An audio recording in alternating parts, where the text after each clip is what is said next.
Welcome boss, talaga namang ang ngiti talagang i-film na i-film talaga oh. Yan, malapit na naman yan mamigay ng bigas, mag 1 million na naman ang followers yan kasi dati nawala yung 1 million followers niya. Frances Leo Antonio Marcos, our pandemic hero.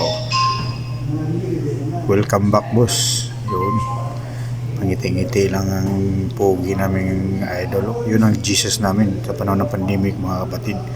Walang sinumang makakagawa sa nagawa niya. Kaya siya ang aming pinapalakpakan dito sa lupa. Yan, kaya na rin sa langit mga kapatid. Shout out sa idol. Ang ganda ng ano mo idol. Ganda ng ano mo ba? Shades mo. Yan. Pero medyo pumayat ka. Yan. Yun, may nagpapapula naman, magagalit na naman yan sila. Yun, boss.